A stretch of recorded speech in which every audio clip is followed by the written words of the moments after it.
Días a todos. A nombre de la Cámara Nacional de Comercio, Servicios y Turismo de Culiacán, Canaco, Culiacán, el día de hoy celebrando los primeros 90 años, estamos de manteles largos, honrados de contar con la presencia del licenciado Germán del Rincón Jarero, con la conferencia de fundadores Canaco, Nissan, un caso de éxito, Nissan Culiacán. Aloha, diría yo, por la trascendencia que ahorita nos compartirá Germán. Bienvenidos todos. Cedo la palabra a nuestro presidente Diego Castro. Presidente, por favor. Muy buenos días, amigos. Les damos la más cordial bienvenida a los festejos del 90 aniversario de la Canaco Servitur Culiacán. Pido a nuestro director de cámara, David Beltrán, tome la palabra y nos exponga el contenido por ahí. Adelante, David. Sí, muchas gracias, bienvenidos todos y felicidades a todos ustedes que todos nosotros que formamos parte de esta institución. Corría el año de 1930. Pocos meses antes, en octubre de 1929, estalla la Gran Depresión de los Estados Unidos de Norteamérica. El mundo apenas digería los efectos de la Primera Guerra Mundial. En México, con la inercia de la Gran Depresión, el flujo de los ingresos gubernamentales declinaba a pesar de los esfuerzos del gobierno por aumentar los impuestos. Para ese año, el municipio de Culiacán contaba con 18,202 habitantes, que a diario luchaban por lograr la pujanza de una región que no era ajena a los programas globales, nacionales y locales. En ese año de 1930, el 18 de noviembre, cuando da fruto el esfuerzo de connotados empresarios de la época, dando vida a la entonces Cámara de Comercio de Culiacán. Eran tiempos de unirse, de caminar juntos para crecer juntos. Con coraje, con entrega y decisión, iniciaron esa tarea y empresa que hoy, a 90 años de distancia, se ve sólida para enfrentar los nuevos retos y dificultades del Culiacán y México modernos. Deambulando por oficinas de los mismos socios, al final lograron el anhelado sueño de contar con un edificio propio, el cual se concretó el 5 de julio de 1960. Son varios ciudadanos honorables quienes han tenido la distinción de dirigir la Cámara de Comercio de Culiacán, que a la postre pasó a denominarse Cámara de Comercio, Servicios y Turismo de Culiacán, pasando por el nombre de Cámara Nacional de Comercio. He aquí sus nombres, quienes con el apoyo de sus socios supieron y han sabido darle lustre a este gran organismo, orgullo del empresariado de Culiacán. Francisco del Rincón, Rosendo Flores Sarmiento, Antonio Amézquita, Jesús López Castro, Alfonso Zaragoza Maitorena, Antonio Fonseca, Luis Flores Sarmiento, Macario Armenta Soto, Luis Terrazas López, Enrique Murillo Padilla, Rosendo Flores Esquerra, Marco Antonio Zaragoza Moreno, Sergio Orozco Aceves, Jesús Antonio Cebreros Bringas, Sadol Osorio Salcido, Arnulfo Valdés Aguilar, Carlos González y González, Rosendo Flores Tirado, Wilfredo Acosta Salazar, José María Espinosa de los Monteros, Alejandro Sánchez Chávez, Cesario Castillo Barraza, Agustín Olivera Jones, Ignacio Muñoz Orozco, Eduardo Ortiz Hernández, Juan Carlos Esquer Ruiz, Fernando Inucay Sachida, José Luis Aispuro Calderón, Carlos Vega Pereda, Lauro Melendres Parra, Octavio Crespo Sánchez y nuestro actual presidente Diego Castro Blanco. Ellos, junto a todos sus agremiados, han escrito esta gran historia. Vamos por otros 90 años y muchos más. Felicidades, Canaco. Felicidades, Culiacán. Es todo. Muchas gracias, director. Muchas gracias, David. Excelente reseña de la historia de nuestra Cámara Canaco Culiacán. Y sin más, cedemos la palabra a nuestro flamante expositor del día de hoy, Germán del Rincón Jarero. Brevemente, aunque es conocido y amigo de todos nosotros,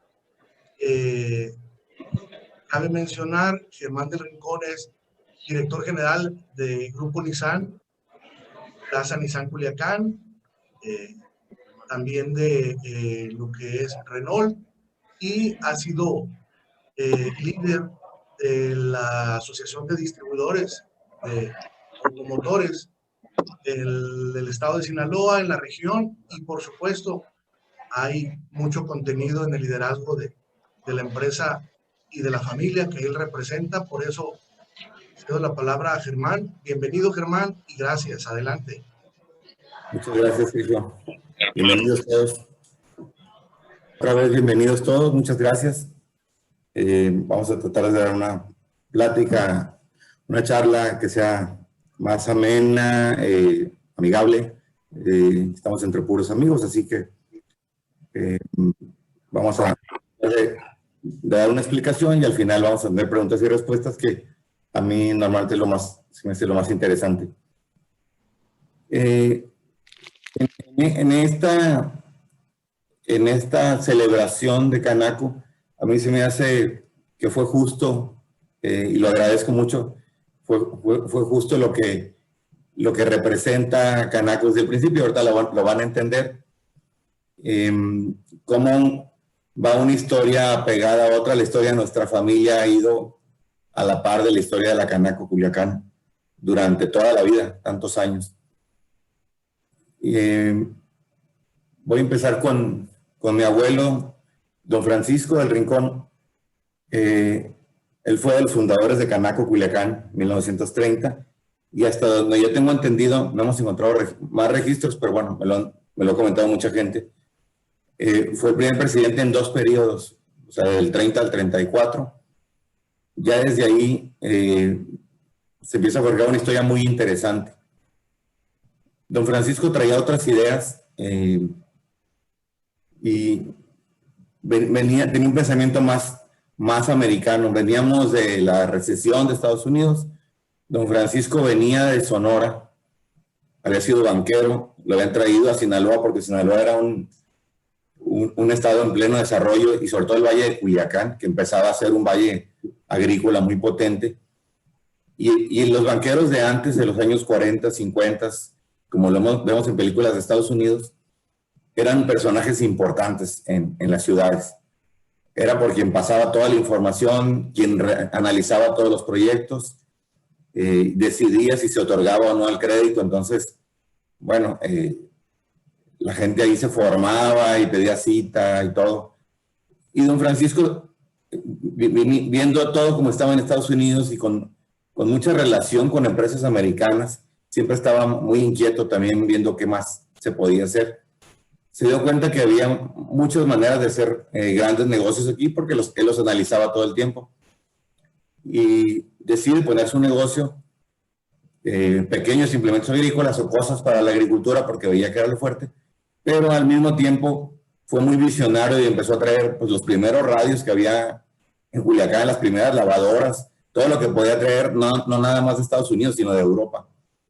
Y entonces pone un negocio que para aquellos tiempos era un negocio grande, y pues era un comerciante grande, lo vamos a dejar ahí.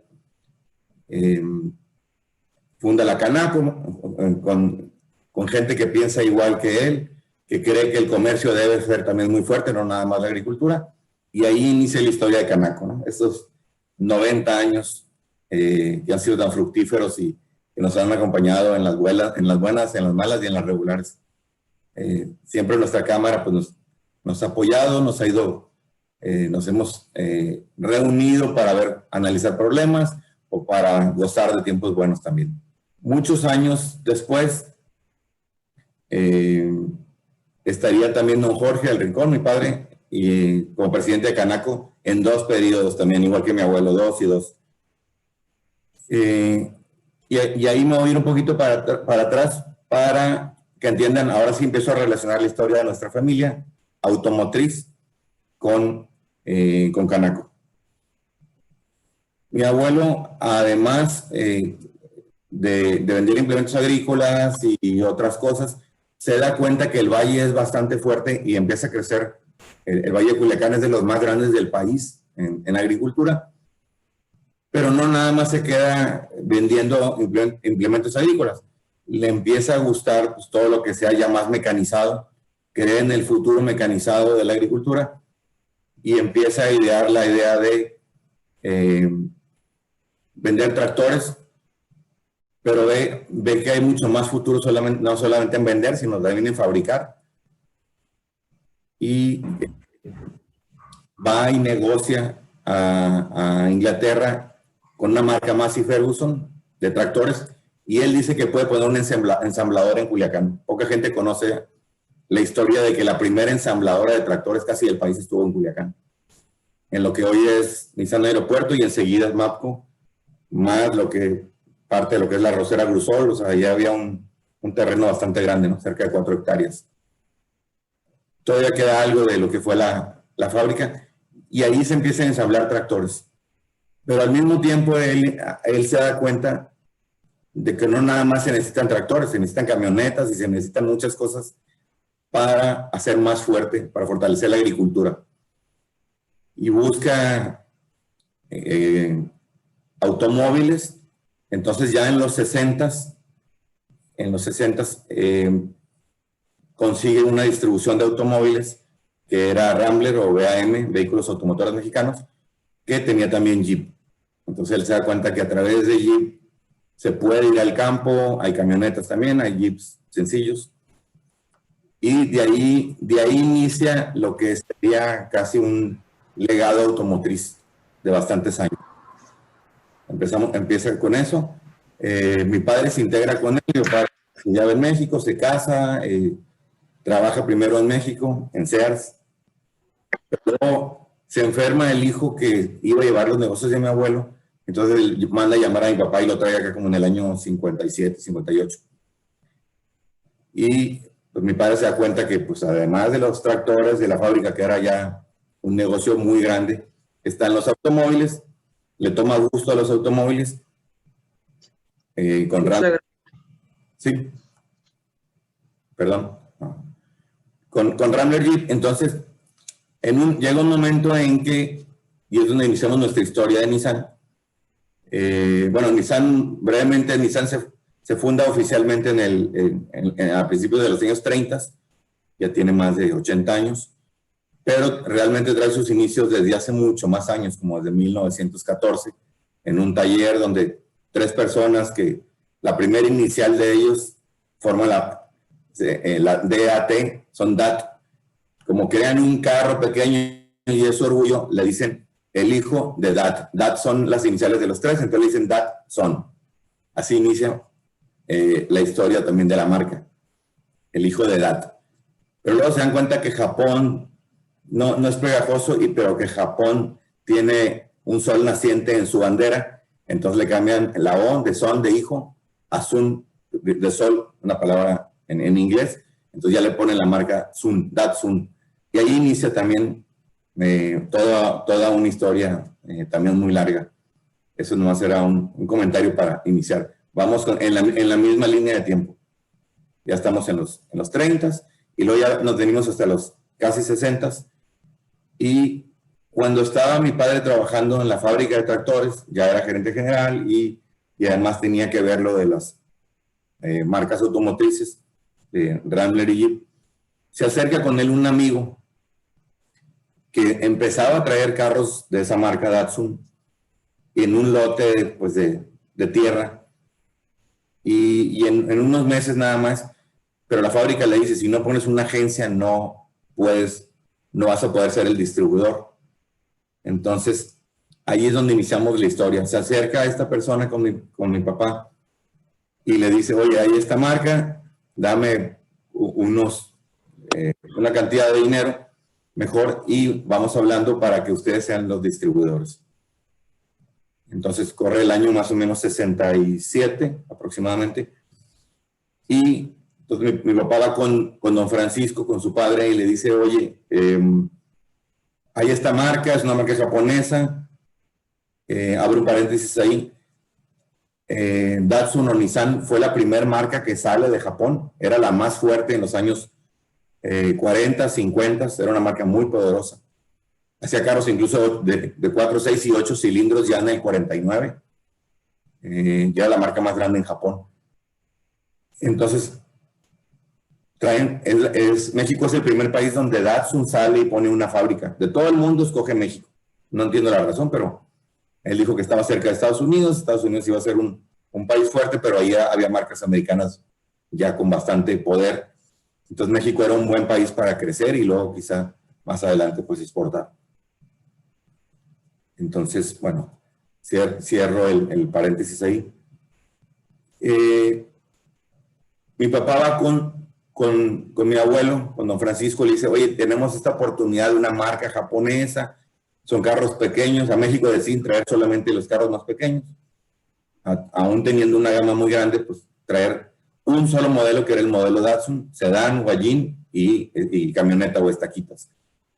Era un modelo con 3 versiones en aquel tiempo, porque Datsun luego tendría muchas más, se convertiría en Nissan para dejar Datsun como un modelo.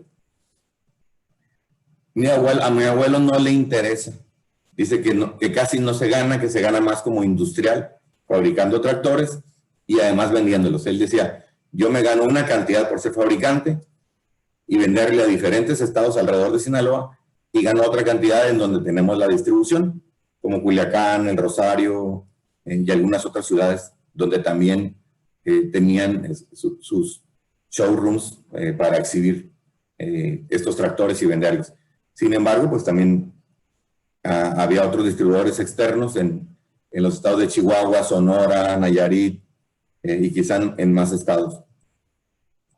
No le interesa, entonces ven ahí dentro de todo su comité directivo, ven si hay alguien que le interese y todos, pues no, fieles a don Francisco, a una fábrica de ese tamaño, con tantos empleados, incluso tenía un camión de transporte del personal ya desde aquellos años.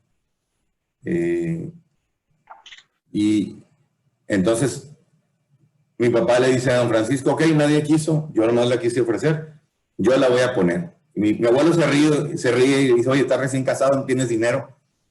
Pues no hay manera. Entonces mi abuelo va a Guadalajara, mi mamá es originaria de Guadalajara, va con su suegro, mi papá, y yo creo que mi abuelo pensó, o le presto ahorita o lo mantengo toda la vida. No, bueno, es una broma. Mi abuelo era una persona modesta, tenía una refaccionaria y unos pequeños locales de renta, pero tenía una vida muy, muy mesurada y había ahorrado un poquito de dinero, entonces le presta, creo que 250,000 pesos de aquel tiempo, que era pues algo de dinero, y con ese dinero mi papá puede rentar un local que vamos a ubicarlo ya en el año 69. Ya por lo menos había pasado un año en el que, por mientras, para no perder la marca, se exhibían los automóviles en los jardines externos de la fábrica de tractores. La fábrica de tractores, imagínense ahorita, está en Nissan Aeropuerto, había jardines allá afuera y ahí en los jardines se exhibían los autos. Para entonces, pues, nos daban 4, 6, 8 autos al mes. Venían importados primero y luego ya se empezaban a fabricar unos cuantos en México. Y realmente faltaban carros porque había lista de espera. Los carritos salían buenos, tenían muy buen precio. Valían 30,000, 31,000 pesos, me acuerdo, en aquel tiempo. Por ahí vi una factura una vez. De aquellos viejos pesos. Serían 30 pesos del día de hoy, de nuevos pesos. Y entonces con ese dinero prestado mi papá consigue un local de renta que, para ubicarlo, todo el mundo sabe dónde estaba Tránsito por la Zapata, a una cuadra de la Bravo. Ese taller grande que era como corralón, donde cada vez que multaban a alguien ahí llevaban el automóvil y teníamos que ir a pagar la multa ahí. Ahí fue la primera agencia, duró como un año. Por eso ese patio grande que veían ahí, los que conocieron lo que era Tránsito Municipal ahí, ese patio grande era lo que era el taller. De ahí salió una oportunidad de algo más céntrico. Culiacán no era tan grande todavía, estamos hablando a fines de los 60s, y consigue una esquina.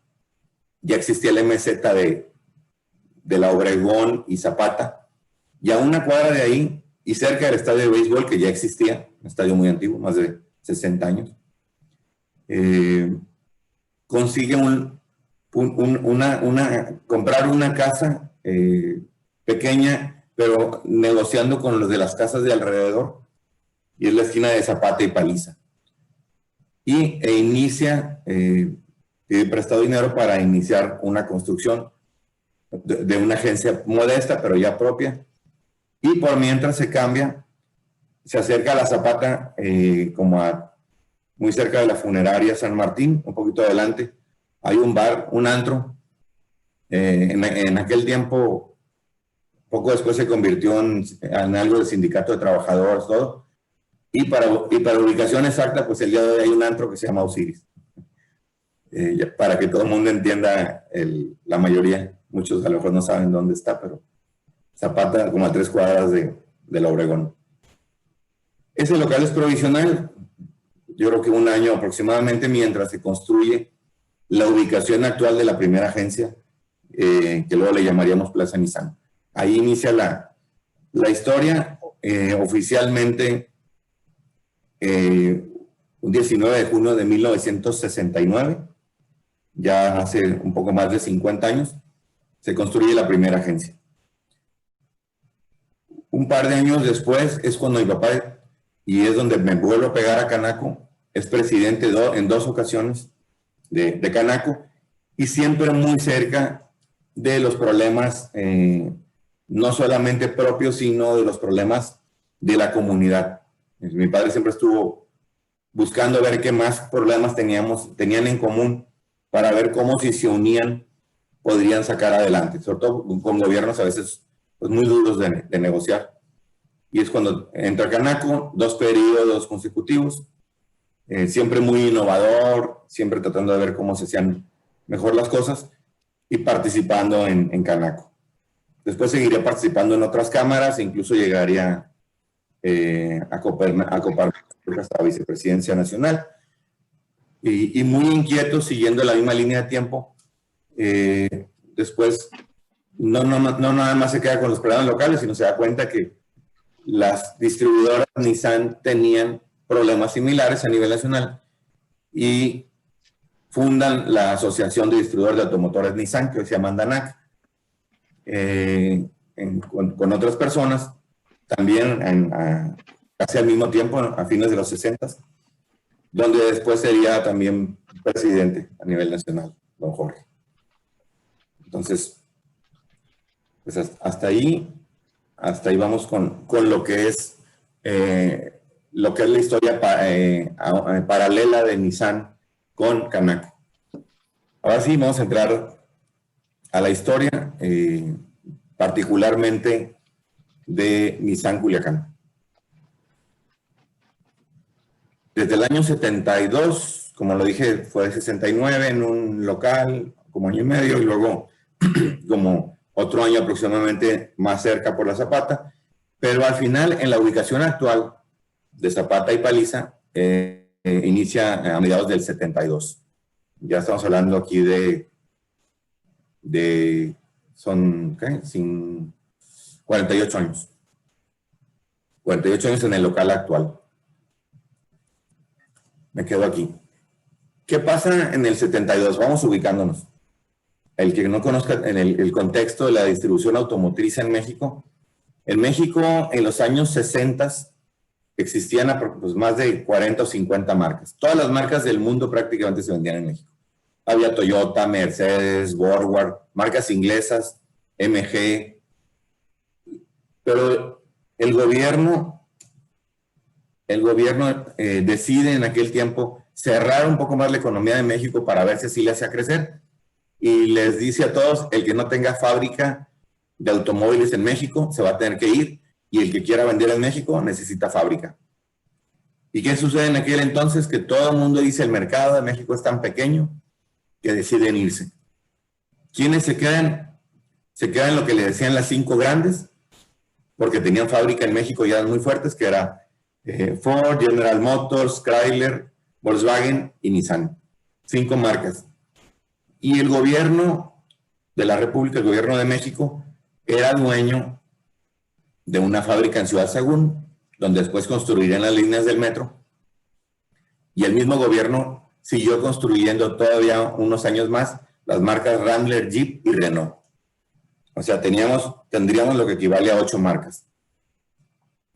Chrysler de Estados Unidos decide comprar a AMC, que es lo que equivaldría a Rambler, porque le gusta un modelo que era una Guayín 4x4 que se vendía mucho en la frontera con Canadá. Y al comprar la marca Rambler en México, Rambler o American Motors en Estados Unidos, en México le dice al gobierno mexicano, oye, ya no puedes fabricar ni vender Rambler, solamente pues te vas a quedar con Jeep y entonces tenía Renault también. Entonces los que eran distribuidores Renault los quitan y a los que éramos Rambler, los que teníamos Rambler con Jeep, nos quitan Rambler y nos dejan Jeep y nos dan Renault. Entonces distribuíamos Jeep y Renault más o menos del año 82 al 85. ¿Qué sucede? Otro cambio que sucede, para un poquito de historia automotriz. Cuando Chrysler en Estados Unidos se da cuenta que realmente lo que necesitaba no era la marca Rambler o American Motors, sino Jeep, porque Jeep es mucho más lo que le complementaba, sobre todo por los modelos 4x4. Entonces en Estados Unidos Chrysler compra a Jeep en el 1984. Entonces se le dice a México, ya no puedes vender ni fabricar Jeep porque se vendería a través de distribuidores de Chrysler. Entonces Renault queda solo. El gobierno habla con Renault y le dice, oye, solamente puedo fabricar ya Renault, ya no hay Rambler, ya no hay Jeep. Y los distribuidores que eran Renault, que ya los habían quitado, ya no existían. Ahora existíamos los que teníamos nada más Renault con Jeep. Y nos dejan solos con una marca Renault. En aquel tiempo había una crisis en Europa también. Y el gobierno de México no se pone de acuerdo y deja de fabricar Renault. Renault es la última marca de las más o menos 40 y tantas marcas, es la última que se tiene que ir por falta de fábrica. Porque el gobierno le dice, o pones fábrica o te vas, yo ya no voy a fabricar. Entonces, se quedan solamente 5 marcas grandes en México. Y desde ahí, desde el 72, perdón, desde el 84, ya solamente quedan 5 marcas, y desde ahí correrían muchos años con 5 marcas hasta el 97. Fue un año de relativa estabilidad para las distribuidoras automotrices, donde no tenían mucha necesidad porque la competencia no era muy grande. 5 marcas solamente. Hay cierta bonanza, no hay necesidad realmente de hacer un esfuerzo muy grande, porque todo va corriendo con mucha naturalidad hasta que llega un golpe. Y es donde inicia, donde se pone bueno la industria automotriz en México. Voy a abrir un paréntesis nada más para irnos a nuestra marca actual. Como dije, se constituyó en el 72, aquí lo vemos. Perdón, en la ubicación actual, y voy a hablar de la ubicación actual, que es Plaza Nissan. Plaza con doble S porque Nissan llevaba doble S, porque mucha gente lo pregunta. ¿Y por qué Plaza? Bueno, Plaza en el diccionario decía que era el lugar donde concurren compradores y vendedores para hacer transacciones y adquirir bienes y servicios de su necesidad. Entonces dijimos, si plaza es donde concurren compradores y vendedores, bueno, va a ser una plaza donde vamos a hacer algo más grande, donde concurra la gente y compre autos de la marca Nissan. Y para diferenciar de cualquier plaza le vamos a poner doble S para que cheque con Nissan. Doble S plaza, doble S Nissan. Entonces, de 72 a 93 corren muchos años, 21 años, donde no hubo grandes cambios, muchas remodelaciones. Simplemente la agencia fue creciendo poco a poco porque se fue comprando una casita pequeña de atrás, otra de enseguida. Y esa ubicación actual, creo que son 12 casas diferentes. No me estoy viendo. Si vemos cómo inició y de qué tamaño era, y lo vemos ahora tenemos alrededor de 12,000 metros cuadrados, considerando que hay casi 4,000 metros cuadrados en un segundo piso. No cabíamos, hemos ido creciendo afortunadamente, pero bueno, ahí inicia la historia ya de nuestro grupo como Nissan Culiacán. En el 93 sufre una remodelación grande, pero todavía era sala abierta, con un piso color café. Muchos de ustedes probablemente la conocieron, bueno, algunos, están muy jóvenes la mayoría.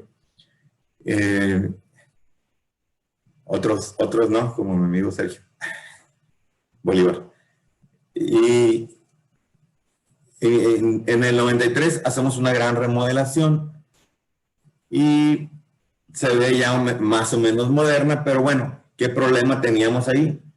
Teníamos que pasaban más de 6 rutas de camiones urbanos haciendo ruido, tirando smog, con mucha tierra, y los carros era muy difícil conservarlos limpios. Y es así como en 2004 decidimos ser la primera agencia, siempre buscando innovar, ser la primera agencia totalmente cerrada, con vidrio. Mucha gente decía, oye, ni que fueran Liverpool o ni que fueran los que conocían tiendas grandes o el Palacio de Hierro, tiendas grandes en la Ciudad de México. Están locos, ¿cuánto cuesta el recibo de energía eléctrica en Culiacán para refrigerar una sala tan grande, para el total de instalaciones refrigeradas?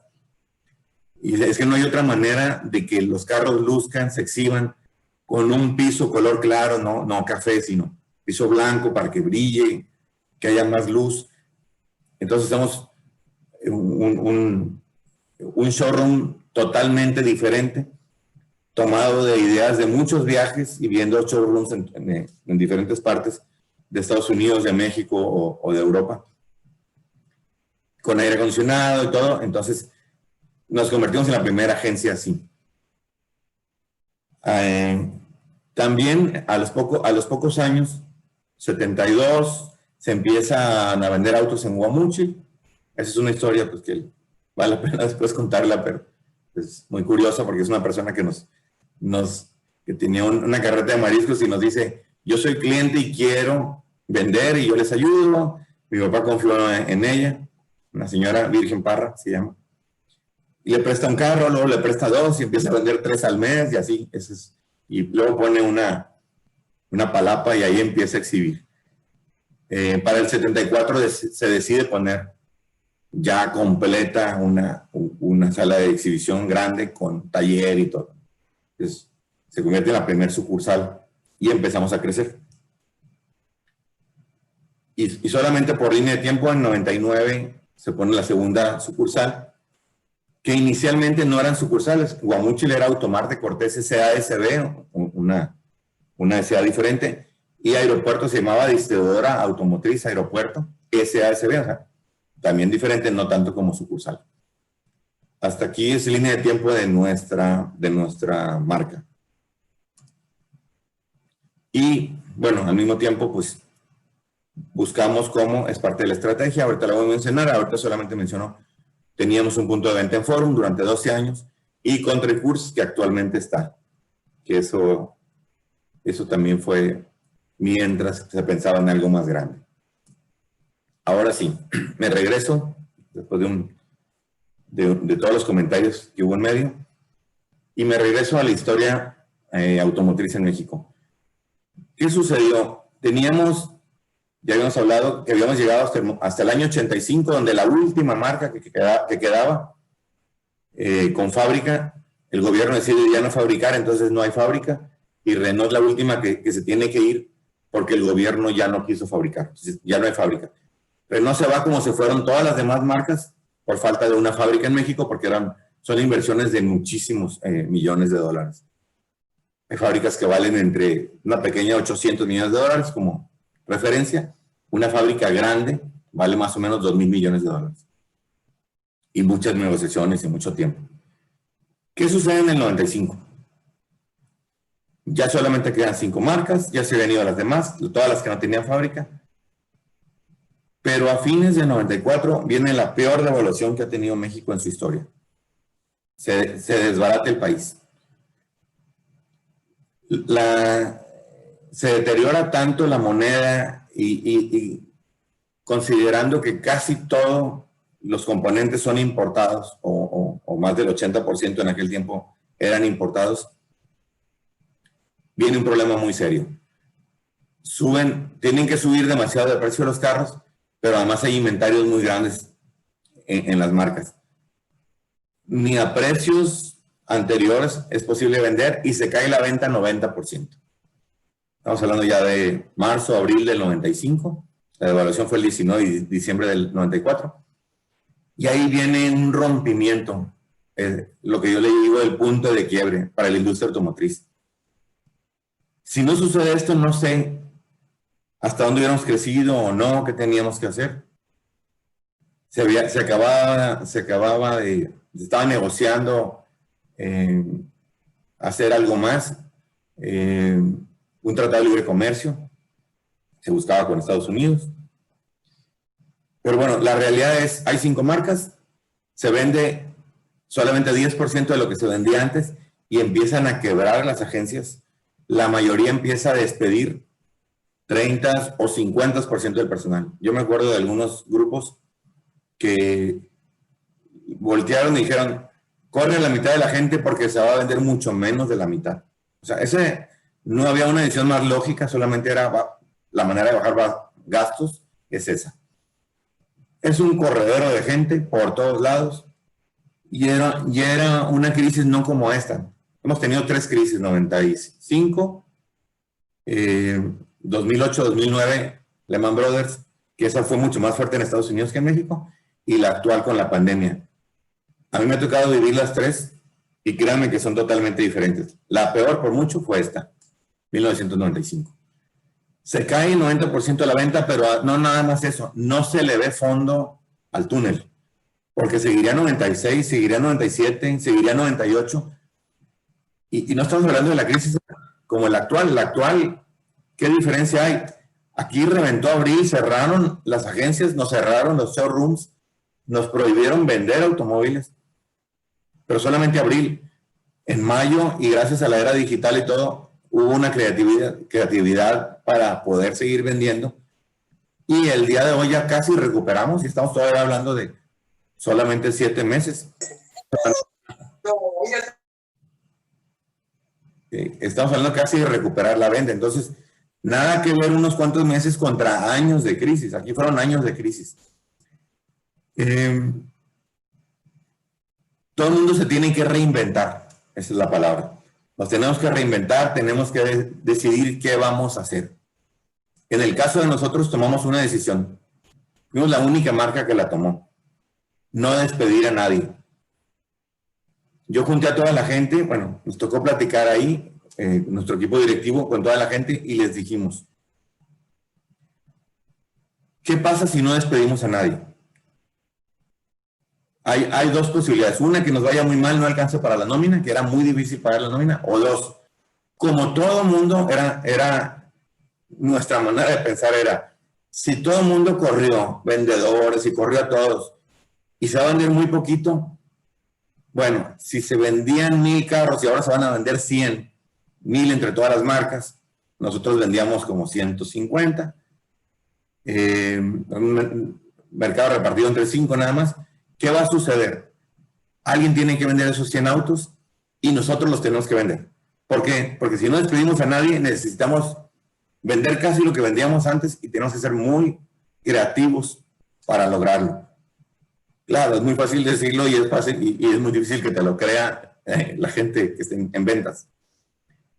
Y yo les decía, antes ustedes iban a ver a un dentista, a visitarlo, a enseñarle un carro, y llegaban tarde porque había 3 vendedores de 3 marcas diferentes sentados haciéndole como si fueran a cita con el médico. Lo que querían era venderle un auto.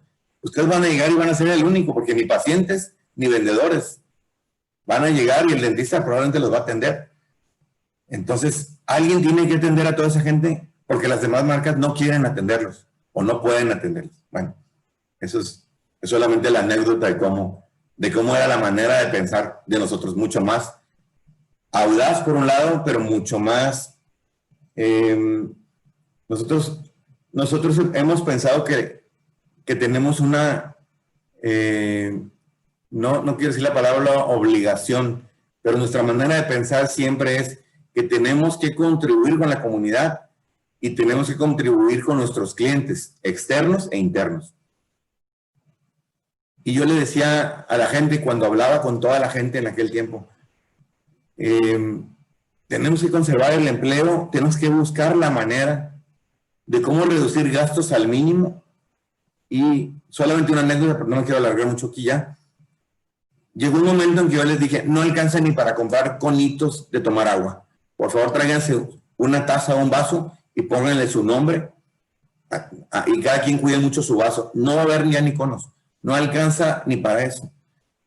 En la sala de exhibición teníamos 96 lámparas largas con un solo switch. No teníamos ni para pagarle a un electricista, pero pues teníamos que hacer la inversión. Y trajimos un electricista y le dijimos, oye, ponme 6 switches que prendan 16 lámparas cada switch y ponme 6. Y vamos a escoger el lunes, martes, miércoles, prendemos una y las vamos a ir turnando. A ese grado de acciones que tuvimos que ir tomando. Y fuimos mejorando. ¿Qué sucedió? Solamente un mes, último comentario del 95. Agosto 95, de los 100 carros que se vendían, nosotros ya vendíamos 55. O sea, pasamos de vender el 20% y traíamos el 55% del mercado, solamente por esas acciones. Más la disminución de gastos. Y una última cosa para terminar 95. Creo que es la más importante. No había Fobaproa, los bancos estaban vueltos locos, el país estaba quebrado. Vimos que traíamos una cartera propia muy grande, entonces nos sentamos con el comité de crédito, comité éramos 2 o 3 personas, y le comentamos al encargado de crédito, llámale uno por uno a toda la gente que nos deba y siéntalos ahí y pregúntales, ¿tienes trabajo, sí o no? ¿Y cuánto me puedes pagar? Porque las mensualidades, como ahora, aunque eran viejos pesos, bueno, en ese momento traíamos viejos pesos y quizá ya nuevos pesos, no me acuerdo el año en que se cambió a nuevos pesos. Pero era el equivalente, me acuerdo, 3,000, 3,500 pesos una mensualidad. La mayoría de la gente nos dijo, te pago 1,500 pesos sin ningún problema, con o sin trabajo. Reestructuramos los créditos. En lugar de 2 o 3 años, nos fuimos hasta 5 o 6 años, con la promesa de la gente que nos pagaba la cantidad que nos estaba diciendo ahí. Entonces, lo que después hicieron los bancos casi un año después, lo hicimos nosotros, mucho más adelante en tiempo, primero. Y gracias a eso recuperamos prácticamente el total de la cartera, que era lo que sufrió quebrar a muchos negocios. Por eso lo menciono. A veces hay que tomar unas decisiones en el momento exacto y hay que ser un poco audaz. La filosofía de nosotros, cuando alguien me pregunta, aunque me voy a esperar preguntas y respuestas, pero cuando alguien me pregunta, oye, ¿qué se necesita para que le vaya bien a un negocio? Y yo les digo, mucho esfuerzo, algo de audacia y esperar la oportunidad, que algún momento va a llegar. Pero tú te estás esforzando para que en algún momento, cuando llegue la oportunidad, no la pierdas. Aquí era la oportunidad de llorar, de perder, de cerrar o de que nos fuera mejor. A la mayoría les fue mal. A nosotros, con las decisiones que tomamos, nos fue mejor. Hubo gente que se suicidó, incluso un distribuidor Nissan de otra ciudad, no voy a mencionar cuál, no tiene caso, pero se pegó un tiro, no aguantó. Eran momentos bastante difíciles. Aquí fue 95. ¿Qué pasa aquí? Y aquí se pone buena la historia de Nissan, porque hay que tomar decisiones para tener éxito, si estamos hablando en una plática de un caso de éxito. Ok, ya comenté los inicios de cómo hubo un punto de quiebre, cómo tomamos ciertas decisiones, renegociar carteras, dar crédito directo, hablar con la fábrica para que la fábrica siguiera confiando y nos diera crédito para que nosotros pudiéramos seguir dando crédito, etcétera.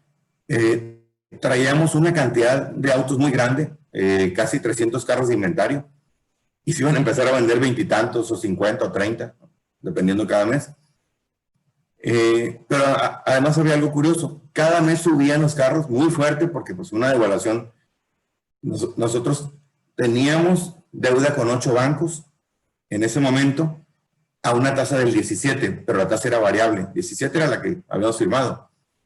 Al mes la tasa subió al 25, al segundo mes al 60 y al tercer mes al 80 y tantos. Al cuarto mes al 120. Y ahí se paró más o menos, la devaluación era del 120%. Todos nuestros pagares se hicieron casi impagables y tuvimos que empezar a renegociar, reestructurar. Y eso fue toda una estrategia muy larga, ahorita no me puedo meter a detalle. Es muy interesante, si a alguien le interesa después, pero fue también clave del éxito. la renegociación con los bancos. Pagarle a 8 bancos en las circunstancias en las que apenas teníamos para nómina fue algo muy especial. Simplemente voy a contar una sola anécdota para no desviarme. Una anécdota que vale la pena porque les va a mostrar el optimismo que teníamos nosotros en contra del pesimismo general. Los banqueros llegaban una vez a la semana, oye, ¿algún día me vas a pagar? ¿Tú crees que me puedes pagar? ¿Cuándo? Pero un día por casualidad llegaron, de los 8, llegaron 3 gentes de los bancos. Todos eran ya conocidos, amigos, muy buen rato. Pero un día se juntaron 3, entonces mi asistente dice, licenciado, hay 3 banqueros. Y dije, ¿cuál llegó primero? Y luego es que llegaron casi al mismo tiempo. ¿A cuál paso primero a la sala? No, le digo, pásalos a la salita de juntas, la junta donde tenemos juntas con vendedores todos los días, a los 3. Entonces, licenciado, pero son de bancos diferentes, pasa a los 3. Para lo que les voy a decir es lo mismo. Entraron los 3.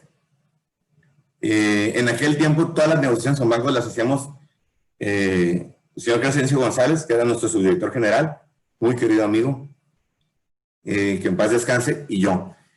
Y nos sentábamos y negociábamos todo, pero esa vez él había tenido que salir, probablemente un banco también. Entonces me senté yo solo con los 3 banqueros y les digo, ¿ya se conocen? Si no los presento, ¿no? Sí, todos se conocían. Les digo, bueno, primero, una disculpa por meterlos juntos, pero por atención a su tiempo, y para ser educado con ustedes, y para lo que les voy a decir, que es lo mismo, espero que nada más que me disculpen esa falta, pero les voy a decir, sí les voy a pagar, siempre he dicho que les voy a pagar, no sé a quién primero, no sé a quién después, pero el que se ponga más guapo, a ese le pago primero. O sea, depende de los términos, condiciones, facilidades que nos den, y así va a ser, y así fue, ¿no? Esa vez termino la anécdota nada más diciendo que salen los 3 banqueros, me despido, salen muy contentos, porque yo les prometí que les iba a pagar, yo estaba totalmente convencido que les iba a pagar. Salen, y en eso entra nuestro subdirector, Crescencio González, y me dice, oye, ¿qué pasó? Tuviste un problema, hay 3 banqueros diferentes, y muy preocupado. Y le dije, no era reunión de banqueros, era reunión de consejo de accionistas. Y se me queda viendo y yo me empiezo a reír. Le digo, pues son casi los dueños ahora de todo, ¿no? Ahora, si no tuviéramos con qué pagar, pues son los dueños ahora del negocio. Entonces ya se ríen, nos reímos los dos y me dicen, no tiene remedio. Dice, ese optimismo apenas tú lo tienes en estos momentos, ¿no? Estamos hablando que casi se había reventado el país y yo me estaba todavía riendo de un evento en el que quizá después sí marcó una pauta para poder renegociar con ellos. Eso nunca se les olvidó a ellos. Y sí les pagué al que se puso mejor primero, luego después. Cuando junté para pagar uno, el que se puso mejor en ese momento y así. Reestructura. Al final le pagamos a todos los bancos, ¿no? A los 8 bancos, lógicamente. Ok, hasta aquí termino con la crisis. Lo peor y lo mejor que puede pasar es una crisis. Incluso en la crisis actual, lo peor y lo mejor que puede pasar es una crisis porque te sacude, te saca de tu zona de confort y te hace ser creativo y te hace hacer cosas que nunca a lo mejor te hubieras animado a hacer. Las tienes que hacer a fuerzas. Y vas probando, no todo te va a salir bien. Es prueba de error. Cuando alguien me dice, oye, pero es que te vas a caer, y luego, pues te levantas. ¿Qué es lo peor que te pase cuando te caes? Te levantas. ¿Cuántas veces? Las que necesites. Te sacudes las rodillas y sigues caminando. O sea, no pasa nada. No pasa nada mientras aguantas el golpe. Mientras lo tomes, no de que te caíste, todo el mundo se burló de ti, no, te caíste, te limpias la rodilla y digo, ok, pisé mal, ¿cómo aprendo a pisar bien?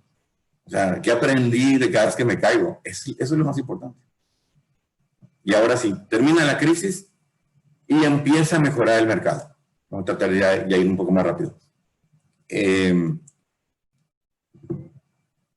Decidimos crecer, una locura total. Le debíamos todavía como a 6 bancos y sale la oportunidad de un local que teníamos ya casi cerrado, donde está Nissan Aeropuerto ahora, que teníamos Metálico ahí. Me tocó trabajar a mí en Metálico 7 años como gerente general.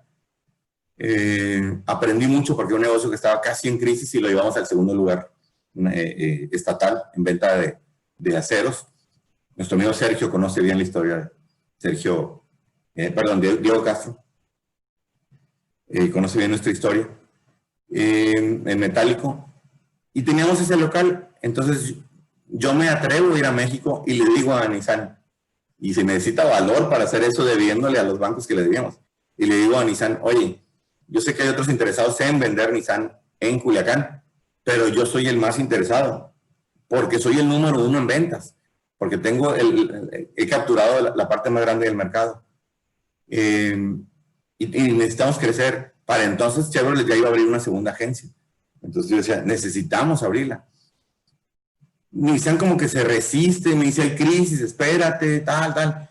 Y luego me dice, si demuestras que la habías pedido antes, sí. Y yo me acordé de una carta del 80 y tantos que se había enviado y casualmente hacía poco había visto esa carta. Y yo estaba en México, entonces le hablo a mi asistente y le digo, oye, busca en esta parte una carta y mándamela, en aquel tiempo por fax. Me la mandó inmediatamente y enfrente le dije, mira, aquí está, y la firma el director de Nissan, japonés, donde ya habíamos hecho la petición y donde él me contesta, espérame porque no está muy bien la cosa, pero más adelante lo vemos. Y le dije, aquí está solicitado y es el mismo lugar, tenemos planos, y deciden que sí. Me dicen que sí y no me presionan porque hay crisis. Aquí es donde hay que hablar un poco más de audacia en la manera de hacer las cosas.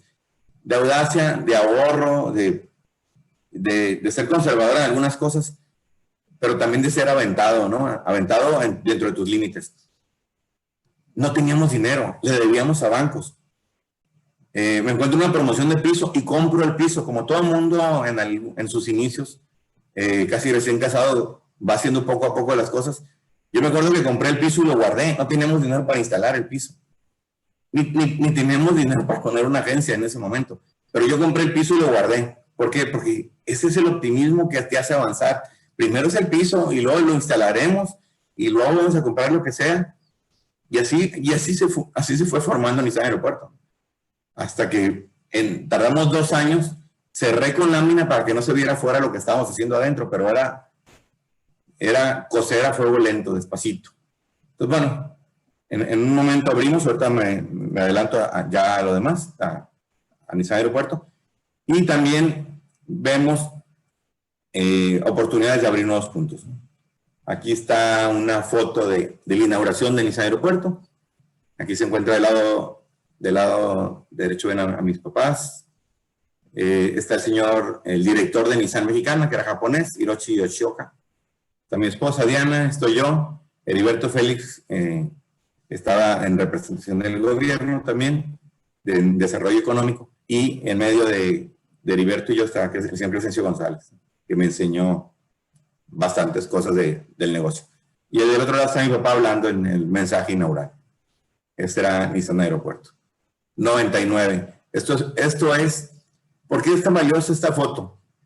Porque estamos hablando de que todavía no termina la crisis. En el año 99, 4 años después de crisis, apenas el mercado empieza ya a reactivarse y es donde dice uno, valió la pena tanto esfuerzo. ¿Qué sucede con Nissan Aeropuerto? Llega en el momento exacto, por eso digo, la oportunidad alguna vez va a llegar, tú vas haciendo el esfuerzo y la oportunidad se va a cruzar. La oportunidad se cruzó y en el 99 el mercado levanta. Nosotros estamos inaugurando después de 2 años de construir muy lento una agencia con muchas dificultades y capturamos el primer año, en el 99, 5% del mercado. Bueno, una referencia. Para 1997, después de 5 marcas de tantos años, llega Honda en el 97. Ya hay 6 marcas. Y si llega Honda, decimos, caray, pueden venir más marcas. Esa era la idea de poner una agencia nueva también.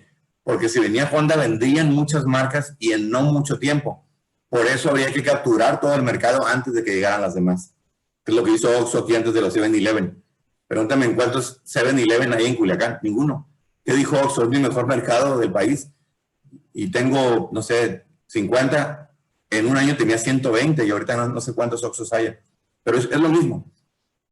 La manera de pensar de nosotros era, ¿cómo le hacemos para capturar el mercado? Porque Honda ya llegó y luego va a llegar Toyota y luego van a llegar todas las demás.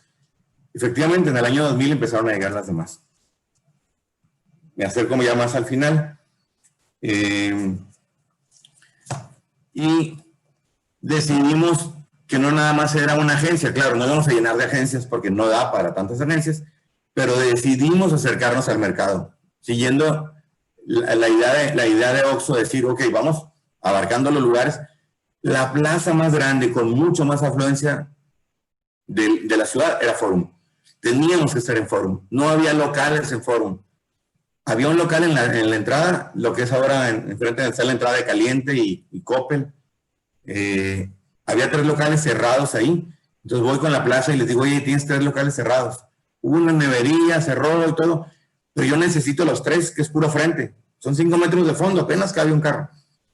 Pero yo necesito estar en Forum. No es la mejor ubicación, pero sí es la mejor plaza. Bueno, en ese momento. Estuvimos 12 años en Forum. Hacia el final, Forum me pide que va a cerrar ahí, que va a remodelar. Nos cambiamos al otro lado. El lado que da casi enfrente de Cabana, ¿para qué lado? Nos cambiamos un tiempo, estuvimos ahí, hasta que creímos que fue prudente y necesario.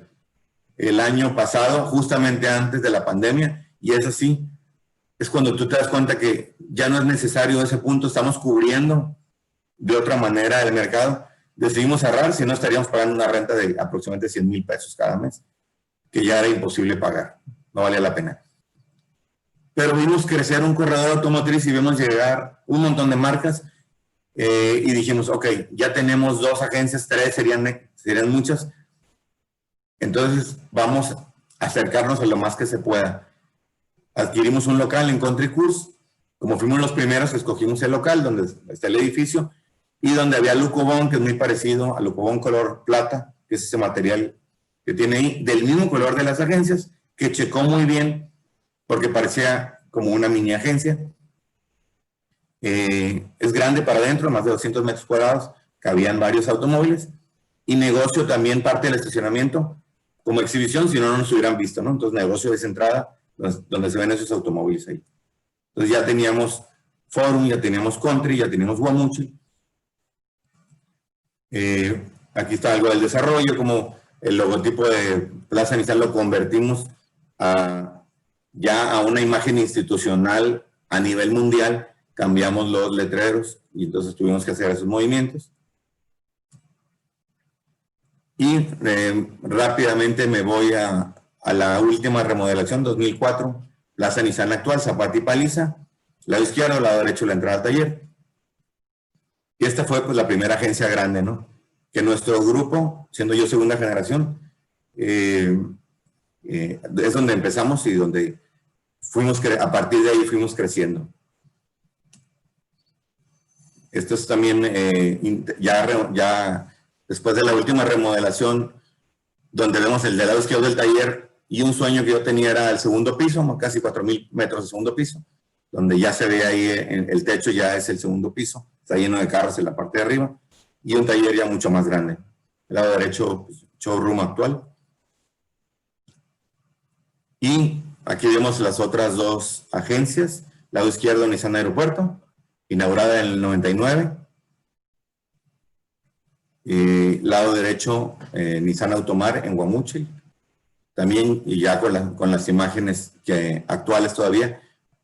Y ya para el próximo año, o para este año, perdón, ya las agencias nuevas están abriendo con una nueva imagen. Si esto fue 2004, 2005, pasan casi 15 años para que Nissan decida irse sobre una nueva imagen. Bueno, me quedo aquí todavía. Siempre es importante también hablar de relevos generacionales. Yo fui segunda generación. A mi padre realmente le gustaba mucho más la política y el negocio era, aunque lo sabía hacer bien, como lo hizo bien en el fútbol, como lo hizo bien en la política, como lo hizo bien en varias universidades, traer el TEC de Monterrey, ayudar a construir CU, ayudar a construir, estar en el patronato del TEC de Culiacán, o sea, hacer la Universidad Católica. Era muy inquieto y en lo que se metía lo hacía bien, en asociaciones y todo. Pero teníamos que entrar los hijos, algunos de mis hermanos y yo, a Nissan en todos esos años que corrieron.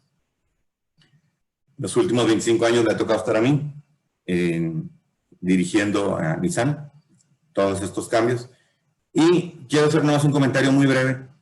En algún momento llegaría también a ayudar la tercera generación. Hace prácticamente casi 3 años se incorpora Germán, mi hijo, después de 12 años en la Ciudad de México y 6 años de trabajar, casi 7, en un grupo automotriz muy grande de la Ciudad de México, y muy joven, siendo también ya gerente general, con mucho más chispa, viveza, quizá más, lo debo decir, mucho más agudeza mental y más visión en algunas cosas que yo, cosa que agradezco. Los hijos tienen que ser mejor que sus padres.